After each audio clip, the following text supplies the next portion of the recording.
27 রোজার রাতে সন্তান ফোন দিয়া বলে, বাবা আমি আগামীকাল রওনা দিলে রাত 2টা-3টায় গিয়া ঢাকায় নামবো, আমি সাহারি তোমাদের সঙ্গেই খাবো।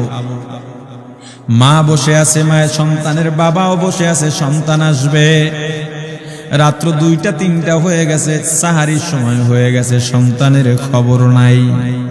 শেষ টাইমে মা বাবা সাহারি খেয়ে ফজরের নামাজ পড়ে দরজার মধ্যে অপেক্ষা করতেছে, সন্তানের খবর নাই। 8টা, 9টা, 10টা বেজে গেছে, মায়ের মনটার ভালো লাগে না।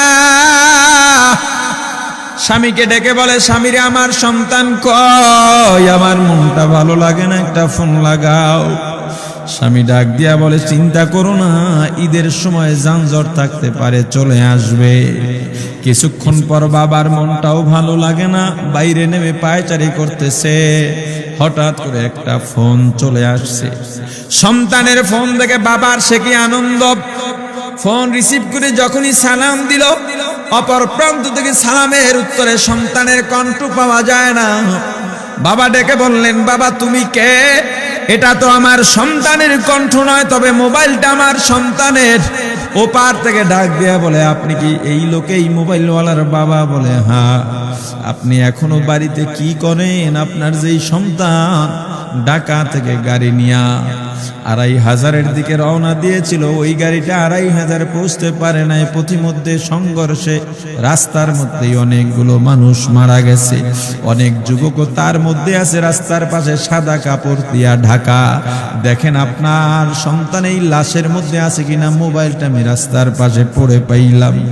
বাবা পাগলের মতো একটা দৌড় দিছে। মা মনে করছে সন্তান বুঝি কাছাকাছি চলে আসছে। অন্যান্য সন্তানদের ডাক দেয়া বলে, তোরা কে, কোথায়, এদিকে আয়, তোদের ভাই বুঝি কাছাকাছি আসছে। আমার কলিজার টুকরা সন্তান, তোর বাবা যে আগায় আনতে গেছে, তাড়াতাড়ি নতুন চাদর বিছা, বালিশের কভার গুলো খুলে নতুন কভার লাগা, পানি গরম বস, আমার সন্তান এসে গোসল করবে। আহারে সবাই ফুলের মেলা, ফুলের তোড়া নিয়ে অপেক্ষা করতেছে। 4টা বছর কলিজার টুকরা বাড়িতে নাই, বিদেশ থেকে আসবে। বাবা স্পটে গিয়া দেখেন অনেকগুলো লাশ, সাদা কাপড় দিয়া ঢাকা। একটা একটা মাথার উপর থেকে কাপড় উঠান আর কৌতূহল বাড়তেছে, কাপড় উঠান আর কৌতূহল বাড়ে।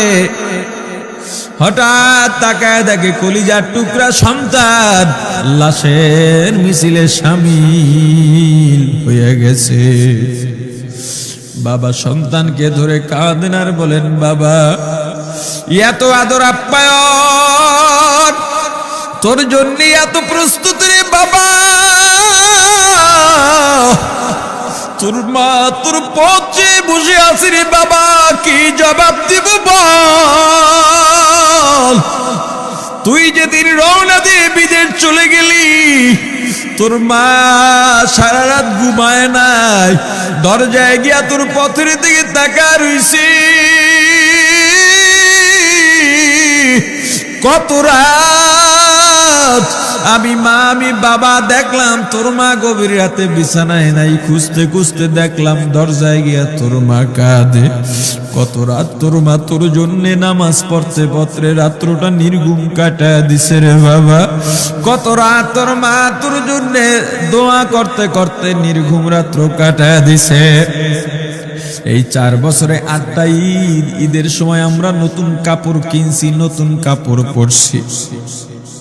তোর মায়ের জন্য আমি নতুন শাড়ি এনে খাটের উপরে রাখলাম।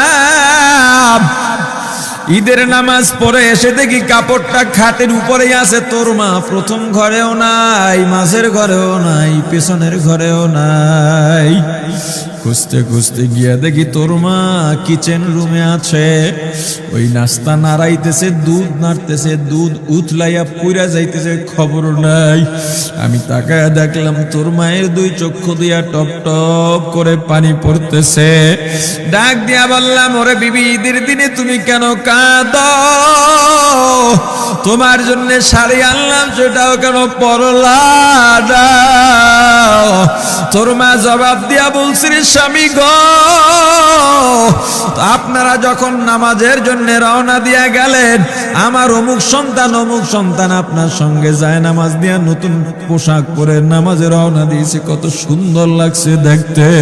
হঠাৎ করে তাকায় দেখলাম আমার কলিজের একটা মানিক আপনাদের সাথে নাই। আমার মনটার ভালো লাগে না, আমি ফোন দিলাম আমার মানিকের কাছে। ফোন রিসিভ করে বলে, মা নাস্তা বানাইছি, খাইছি, এখনো ছুটিতে আছি, আনন্দ করতেছি, ঘোরাফেরা করতেছি, কিন্তু আমি মায়ের মত। আমি বললাম, বাবা তুই আমাকে পেটে ধরিস নাই, আমি তোকে পেটে ধরছি। আমাকে খুশি রাখার জন্য কত কথাই না বললি, ঈদের টাকা পাঠাইলি, তোর টাকা দিয়া তোর বাবা জামা কিনছে, তোর ভাইরা জামা কাপড় কিনছে, তোর টাকা দিয়ে পরিশ্রমের টাকা দিয়ে আমার শাড়ি কিনছে, গহনা কিনছে, কিন্তু তোর পাশে আমি হাতুড়ের বাড়ির শব্দ কেন পাই? আমার সন্তান বলতে চায় না, পরে বলে, মাগো কাজ করতে আসছি, টাকা নিয়ে কাজ করি, ঈদের দিনেও আমাদের ছুটি দেয় না। ওরে স্বামী বলে, ঈদের দিনেও যেই সন্তান কাজ করে, এই শ্রমের টাকার শাড়ি আমি মা কেমনে পরব রে? ওরে বাবা, আজকে তুই আসবি, খবর শুনে তোর মা এক সপ্তাহ আগের থেকে ঘুমায় না, তোর জন্য কত রঙের পিঠা বানাইছি, তোর জন্য কত আয়োজন, আমি তোর মাকে কি বলবো বাবা বল। বাবা সন্তানের লাশ অ্যাম্বুলেন্সে উঠে বাড়ির দিকে রওনা দিছে। আহারে বাড়ির কাছাকাছি আসছে, এদিকে মা দরজায় গিয়ে অপেক্ষা করতেছে, গাছের আড়াল দিয়া পথের দিকে তাকায় আছেন। দেখেন একটা গাড়ি আসতেছে, মায়ের সে কি আনন্দ, বাড়ির মধ্যে দৌড় দিছে, তোরা কই তাড়াতাড়ি আয়, ফুলের মালাগুলা নিয়ে আয়, গাড়ি আইসা পড়ছে। বাড়ির দরজা দিয়ে যখন অ্যাম্বুলেন্সের হরেন দিয়া ঢুকতেছে, হুইসেল দিয়া ঢুকতেছে, মা একটা চিৎকার দিছে, ওরে এই মরণ গাড়ি আবার বাড়ি কেন, কার কপাল পুরুষে?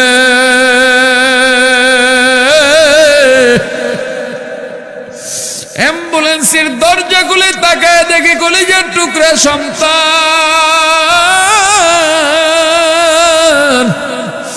এমন ঘুমাইছে, আর জীবনেও উঠবে না। মা কাঁদেন আর বলেন, ওরে বাবা এটা তোর বিছানা নয়, নতুন চাদর বিছাইছি। বোন কান্দে আর বলে, ভাই আরে তোর জন্য ফুলের মালা পরাইছি, ফুলের মালা বানাইছি, একটু মালা পরাবো।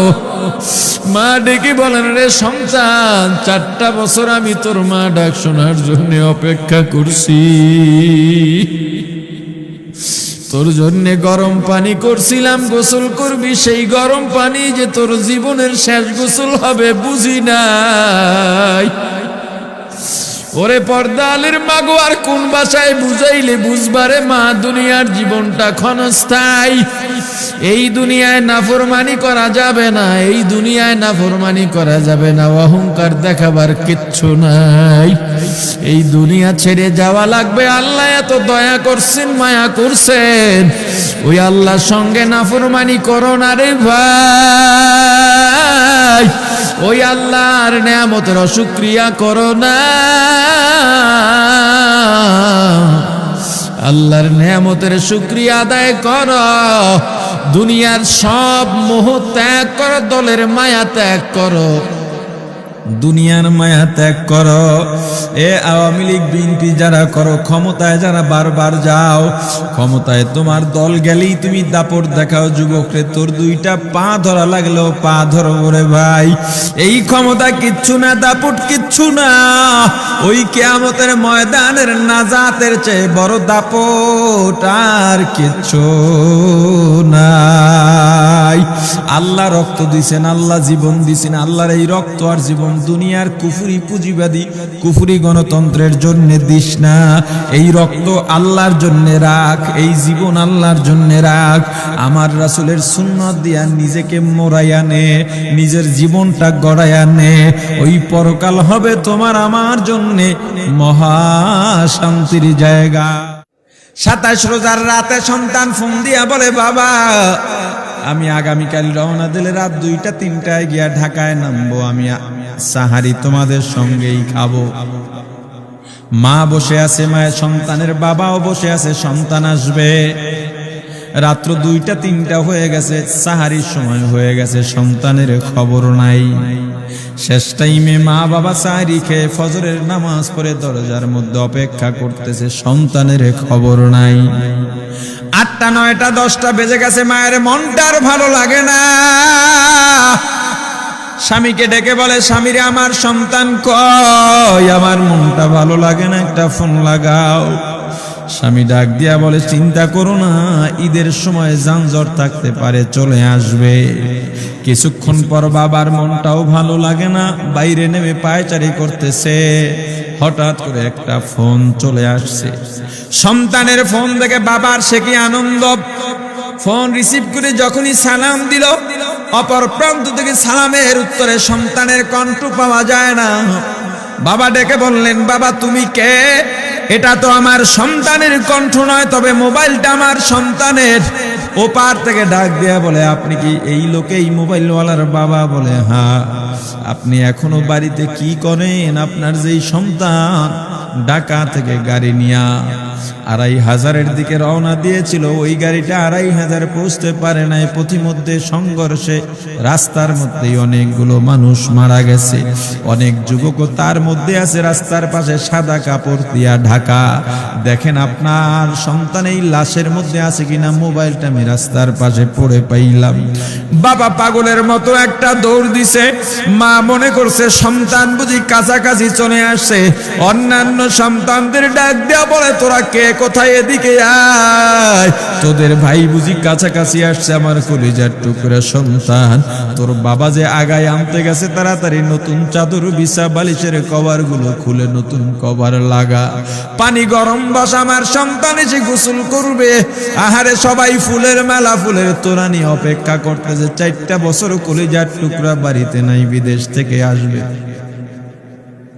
বাবা স্পটে গিয়া দেখেন অনেকগুলো লাশ, সাদা কাপড় দিয়া ঢাকা। একটা একটা মাথার উপর থেকে কাপড় উঠান আর কৌতূহল বাড়তেছে, কাপড় উঠান আর কৌতূহল বাড়ে।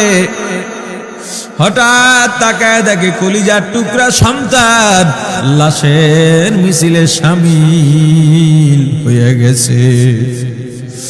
বাবা সন্তানকে ধরে কাঁদেন আর বলেন, বাবা এত আদর আপ্যায়ন তোর জন্য, এত প্রস্তুতি রে বাবা।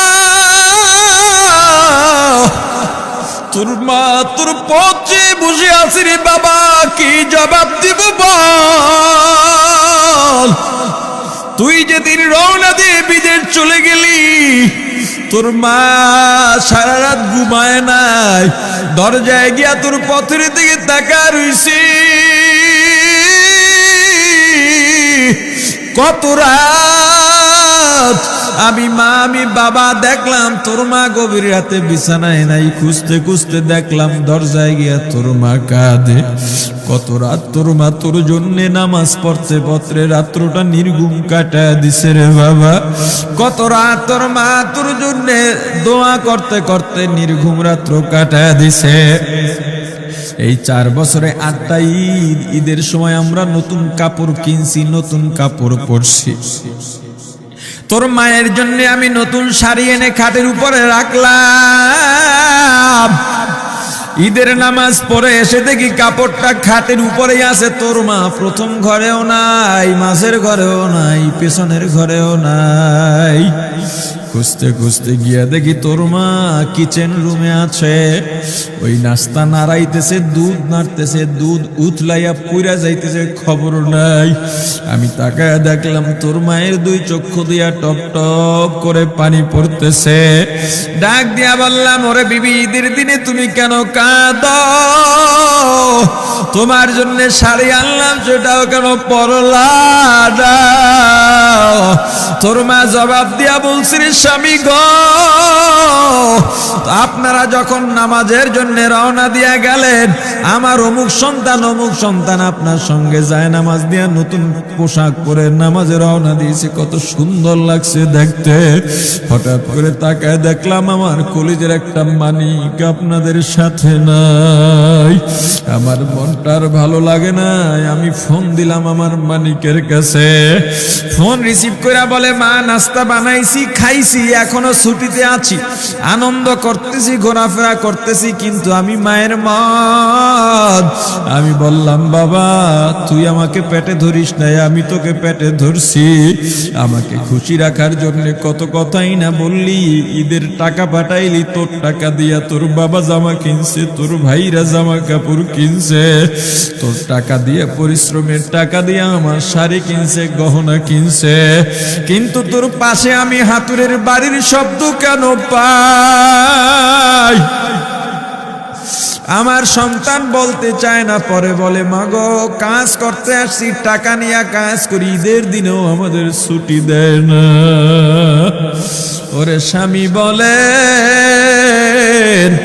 ঈদের দিনেও যেই সন্তান কাজ করে, এই শ্রমের টাকার শাড়ি আমি মা কেমনে পরব রে? ওরে বাবা, আজকে তুই আসবি, খবর শুনে তোর মা এক সপ্তাহ আগের থেকে ঘুমায় না, তোর জন্য কত রঙের পিঠা বানাইছি, তোর জন্য কত আয়োজন, আমি তোর মাকে কি বলবো বাবা বল। বাবা সন্তানের লাশ অ্যাম্বুলেন্সে উঠে বাড়ির দিকে রওনা দিছে। আহারে বাড়ির কাছাকাছি আসছে, এদিকে মা দরজায় গিয়ে অপেক্ষা করতেছে, গাছের আড়াল দিয়া পথের দিকে তাকায় আছেন। দেখেন একটা গাড়ি আসতেছে, মায়ের সে কি আনন্দ, বাড়ির মধ্যে দৌড় দিছে, তোরা কই তাড়াতাড়ি আয়, ফুলের মালাগুলা নিয়ে আয়, গাড়ি আইসা পড়ছে। বাড়ির দরজা দিয়ে যখন অ্যাম্বুলেন্সের হরেন দিয়া ঢুকতেছে, হুইসেল দিয়া ঢুকতেছে, মা একটা চিৎকার দিছে, ওরে এই মরণ গাড়ি আবার বাড়ি কেন, কার কপাল পুরুষে?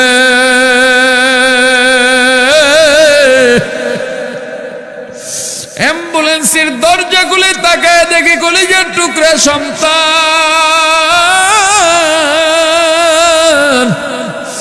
এমন ঘুমাইছে, আর জীবনেও উঠবে না। মা কাঁদেন আর বলেন, ওরে বাবা এটা তোর বিছানা নয়, নতুন চাদর বিছাইছি। বোন কান্দে আর বলে, ভাই আরে তোর জন্য ফুলের মালা পরাইছি, ফুলের মালা বানাইছি, একটু মালা পরাবো। মা ডেকে বলেন, রে সন্তান, 4টা বছর আমি তোর মা ডাক শোনার জন্য অপেক্ষা করছি, তোর জন্য গরম পানি করছিলাম, গোসল করবি, সেই গরম পানি যে তোর জীবনের শেষ গোসল হবে বুঝি নাই। ওরে পর্দালের মাগো, আর কোন ভাষায় বুঝাইলে বুঝবারে মা, দুনিয়ার জীবনটা ক্ষণস্থায়ী, এই দুনিয়ায় নাফরমানি করা যাবে না, এই দুনিয়ায় নাফরমানি করা যাবে না, অহংকার দেখাবার কিচ্ছু নাই, এই দুনিয়া ছেড়ে যাওয়া লাগবে। আল্লাহ এত দয়া করছেন, মায়া করছেন, ওই আল্লাহর সঙ্গে নাফরমানি করো না রে ভাই, ওই আল্লাহর নেয়ামতের অশুকরিয়া করো না, আল্লাহর নেয়ামতের শুকরিয়া আদায় করো, দুনিয়ার সব মোহ ত্যাগ করো, দলের মায়া ত্যাগ করো, দুনিয়ার মায়া ত্যাগ করো। এ আওয়ামী লীগ বিএনপি যারা করো, ক্ষমতায় যারা বারবার যাও, ক্ষমতায় তোমার দল গেলেই তুমি দাপট দেখাও, যুবকরে তোর 2টা পা ধরা লাগলেও পা ধরো রে ভাই, এই ক্ষমতা কিচ্ছু না, দাপট কিচ্ছু না, ওই কিয়ামতের ময়দানের নাজাতের চেয়ে বড় দাপট আর কিচ্ছু নাই। আল্লাহ রক্ত দিছেন, আল্লাহ জীবন দিছেন, আল্লাহর এই রক্ত আর জীবন দুনিয়ার কুফরি পুঁজিবাদী কুফরি গণতন্ত্রের জন্য দিস না, এই রক্ত আল্লাহর জন্য রাখ, এই জীবন আল্লাহর জন্য রাখ। আমার রাসূলের সুন্নাত দিয়া নিজেকে মোড়াইয়া নে, নিজের জীবনটা গড়াইয়া নে, ওই পরকাল হবে তোমার আমার জন্য মহা।